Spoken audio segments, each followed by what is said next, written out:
Hi sa ating mga future agency owners dyan.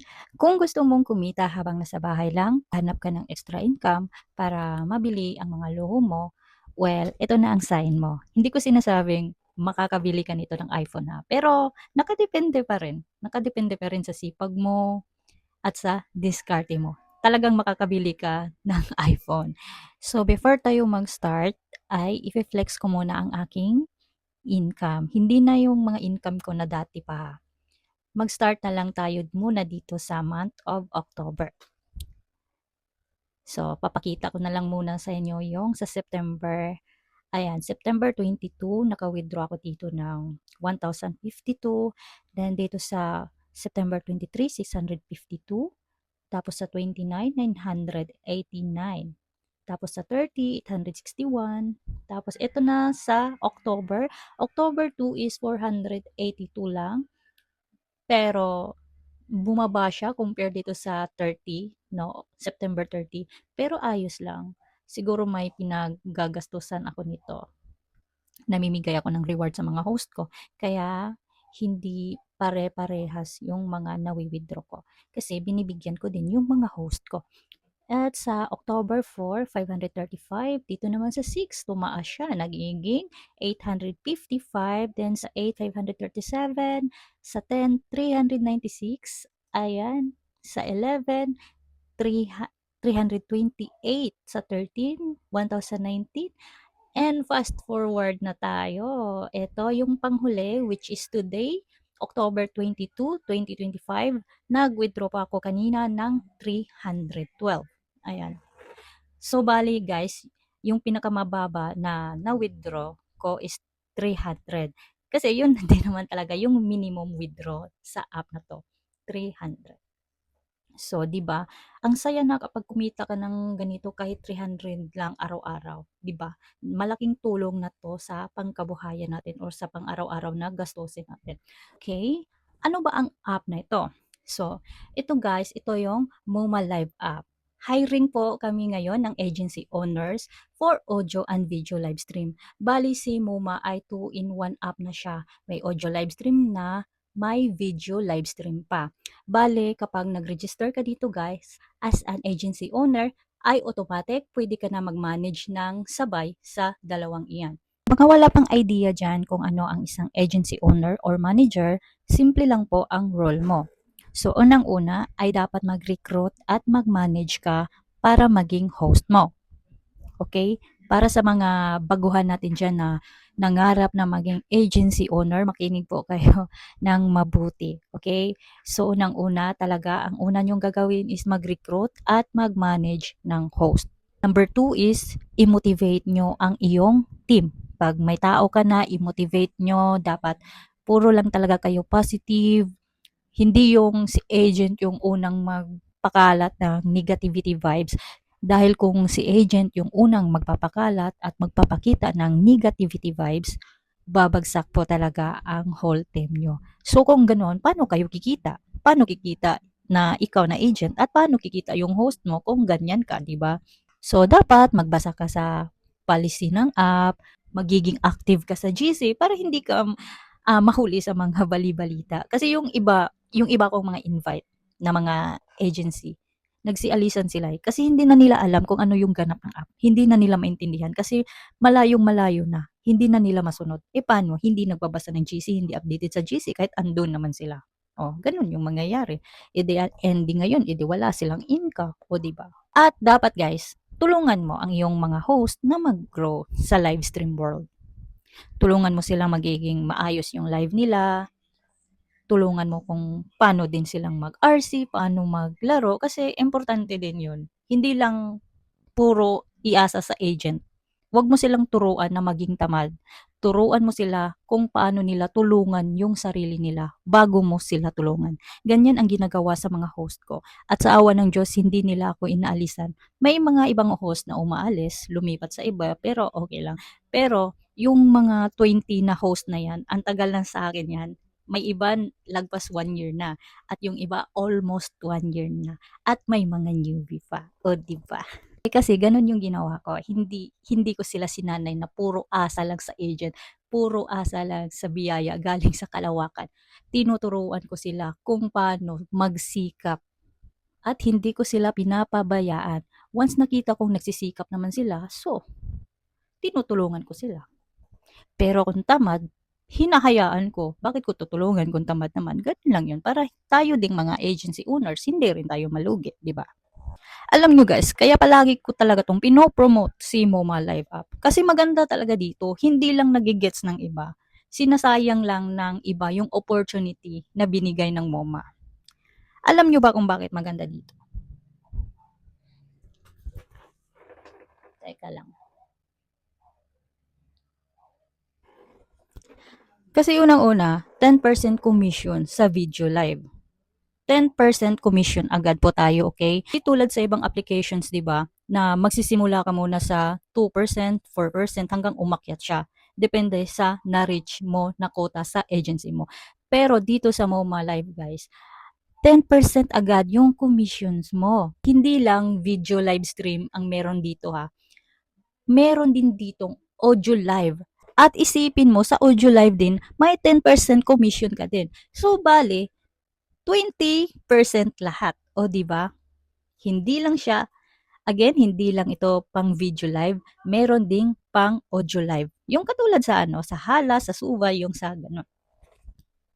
May mga bonuses at daily earnings pa dito sa MoMa. Talagang maluloka yung mga host mo dito sa daming pa rewards ni MoMa. Bawat keyboard mo guys, may reward dito si MoMa. Halimbawa ito, ikaw ha, isipin mo agency owner ka ha. Halimbawa ito, dito tayo sa active agency event. Dito, ito,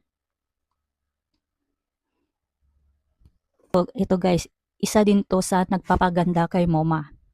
Isipin mo ha, kung may 15 ka na host na active araw-araw, nagla-live araw-araw, naka 2 hours araw-araw, si agent, merong reward na 140 coins. O, di ba? So, yung 140 coins na yan ay equivalent na yan sa $1.68. O, di ba? Hindi pa kasali dyan yung commissions mo. Reward lang yan. Ha? Okay? O, di ba? Ang bongga. And what if may 30 ka ka-host na active araw-araw? So, may 350 coins ka. At equivalent na yon sa $4.2. O, diba? San ka pa niyan?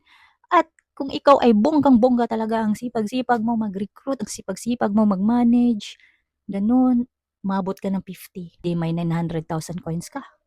Per day yan ha, hindi yan per week, per day yan, araw-araw yan.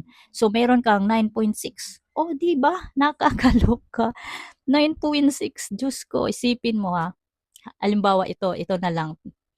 Meron kang 30 ka host. So 4.2 times dollar rate ngayon, ilagay na lang natin 57. So meron kang 339 per day. So halimbawa straight 7 days 'yun. O ide paano 'yan? Ang laki na oh. Meron ka ng 1,675 per week. O 'di ba? Uulitin ko ha, rewards lang 'yan ha. Hindi pa kasali diyan yung na-earn mo sa commissions. Balik na tayo. Ayan. At kung gusto mo pa ng bonggang nakakaloka, ayan, gawin mo 100 yung mga host mo na magiging active sa MoMA. Meron kang 1.5 million na coins. So, agoy, ayan na, ito na yun, no? Ang bongga-bongga, equivalent na siya sa $18.9. Oh, hala, sinong di magsisipag niyan? Huh? Dito din kay MoMA guys, may invite rewards din. Kapag may invite ka, makakakuha ka ng 50,000 diamonds. Yes, 50,000 diamonds. Kung yun ay manood mo na, yung na-invite mo, manood sila ng live 5 minutes. Manood sila agad ng live 5 minutes bago mo makuha yung 50,000 diamonds.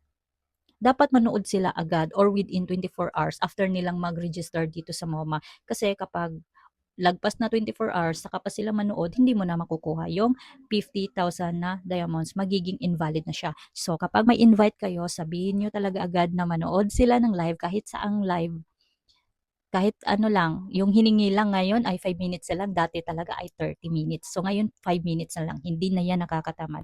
So dapat pakiusapan nyo talaga na manood sila ng 5 minutes live para makuha nyo yung 50,000 diamonds.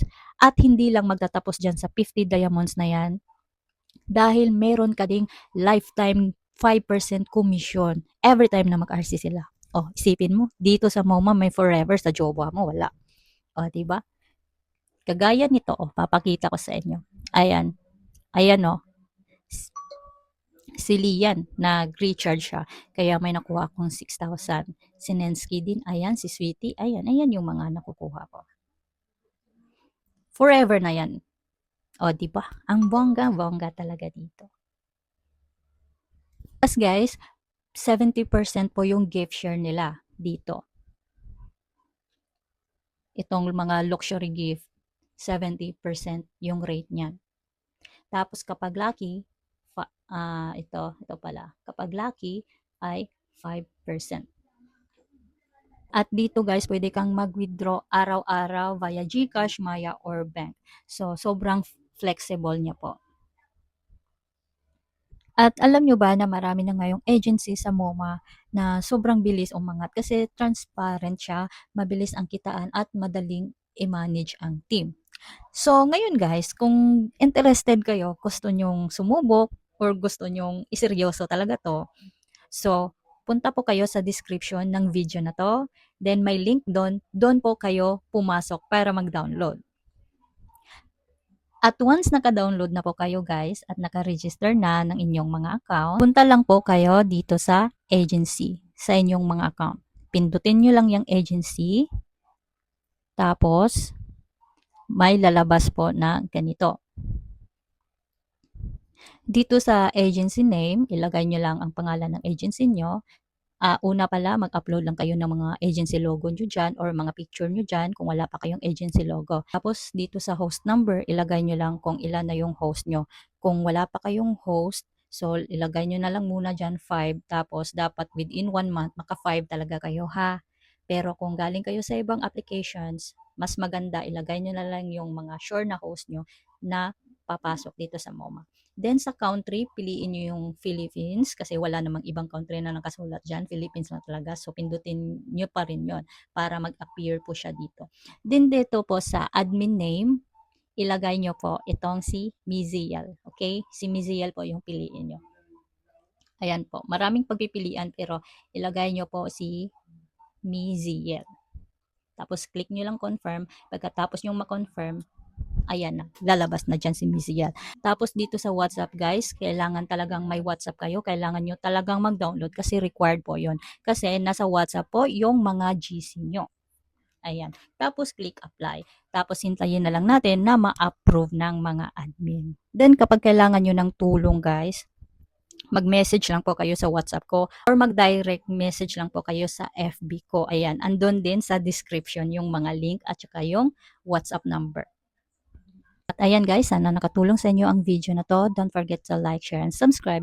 Good luck. Hihintayin ko ang mga message nyo.